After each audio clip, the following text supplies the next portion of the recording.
Ito na mga repa, ang ikakabit natin. Paano pa ikabit? Kung gusto mong matuto kung paano magkabit nito, panoorin mo hanggang dulo. Ito na yung hub na panghulihan. Ang gagamitin natin na rayos, yung 161 na ang size niya. Unang pasok dito, kahit saan banda. Yan. Pangalawa, pagitan lang ng isa. Dito, tapos ito bakante. Dito naman. Same lang, ganun lang. Okay na yung sa ibabaw, doon naman tayo sa ilalim.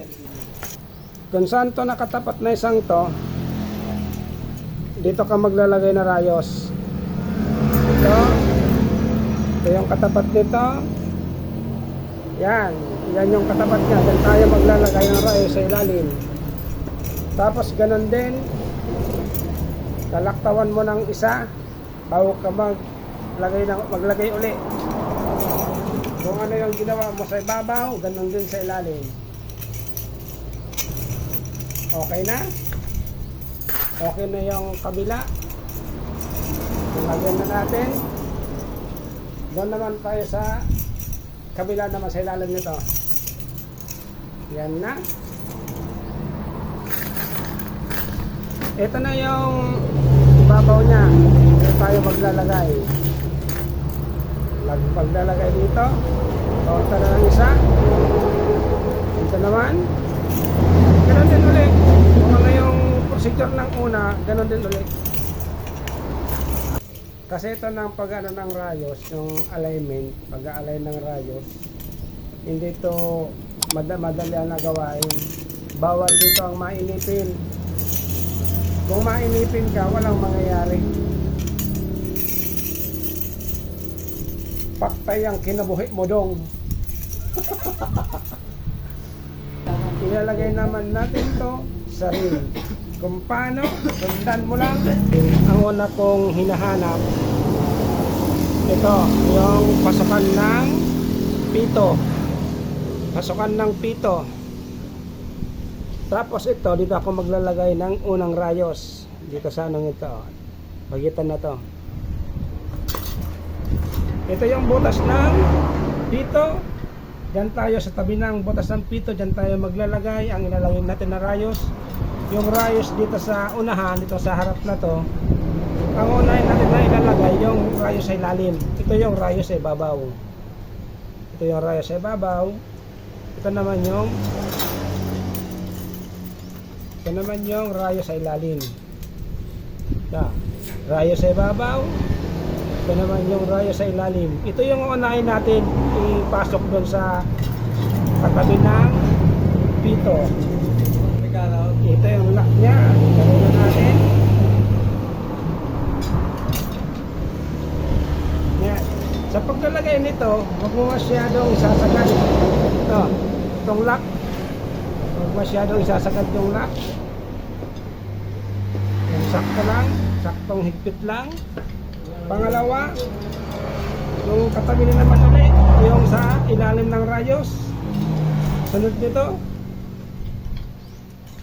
magbibilang ka ng 5 butas mula dun sa unang butas na nilagay mo ng rayos. 1, 2, 3, 4, 5. Sa pang-5 butas, dyan tayo maglalagay ng rayos. Ganon din ulit dun sa kasunod na rayos. May 5 butas ulit.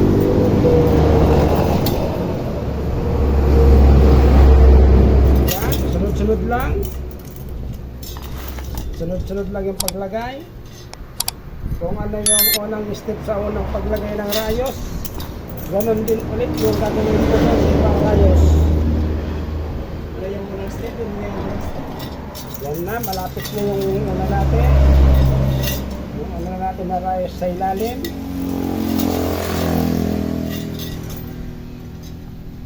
Yung paglagay nito, huwag masyadong mahigpit muna para ma-adjust natin yung dapat natin i-adjust.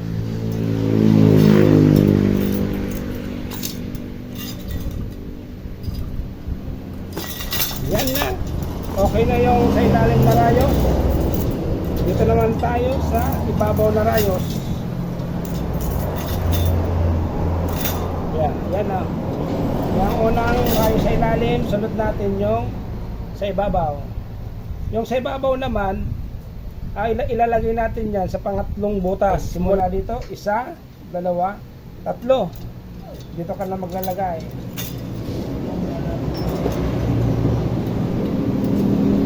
Yan. Kung nakita nyo yan, yung pagitan niya, isang rayos yung pagitan. Yung pagitan nito, yung dalawang rayos na pagitan na yan, doon naman yun sa kabila. Sa kabila nito. Kung ano yung una mong lagay dito, same pattern lang. Ganun din ulit yung gagawin.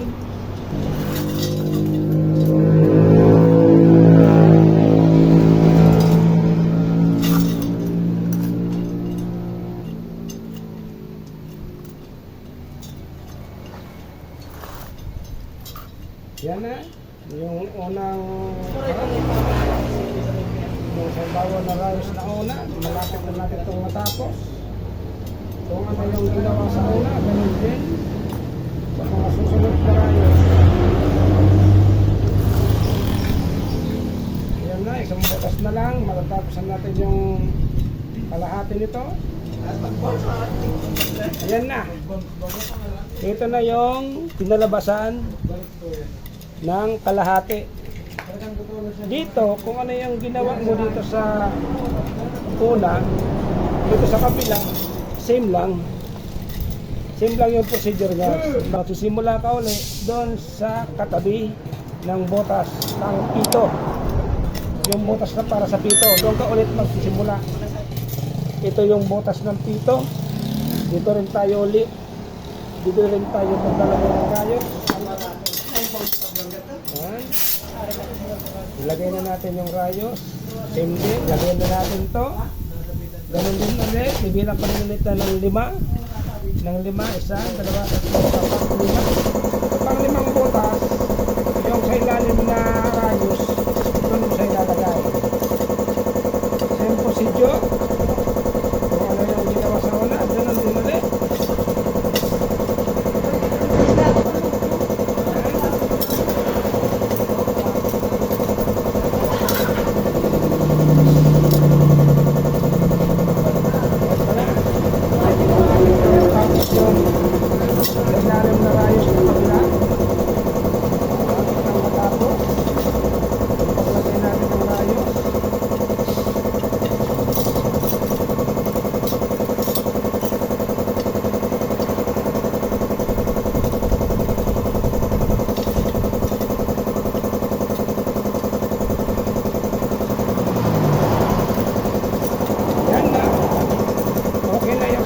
Na rayos, sunod natin yung sa ibabaw.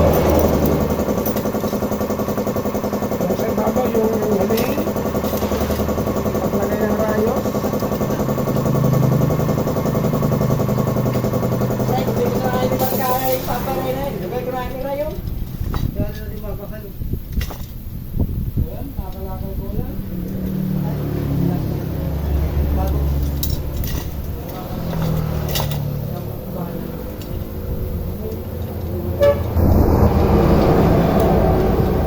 Ito na yung purpose na hindi masyadong maigpit. Hindi masyadong maigpit yung rayos nga sa una. Kasi nga, yung paglagay natin ng rayos, hindi siya kumontra. Para malambot lang.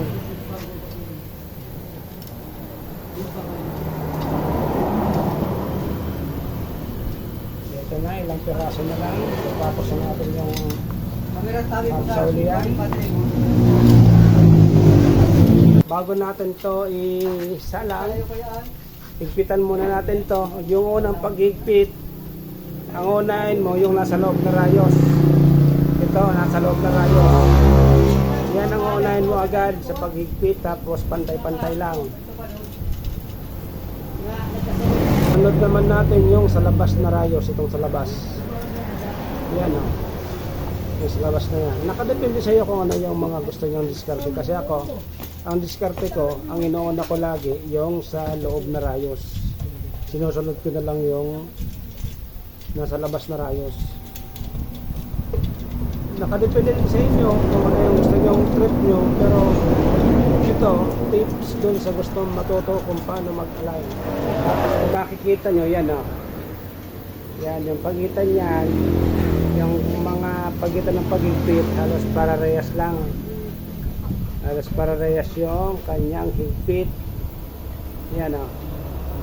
Halos pararehas. Para pagsalang natin ito sa alignan, hindi tayo mahihirapan. Kasi nga, mayroon tayong ginawang pattern.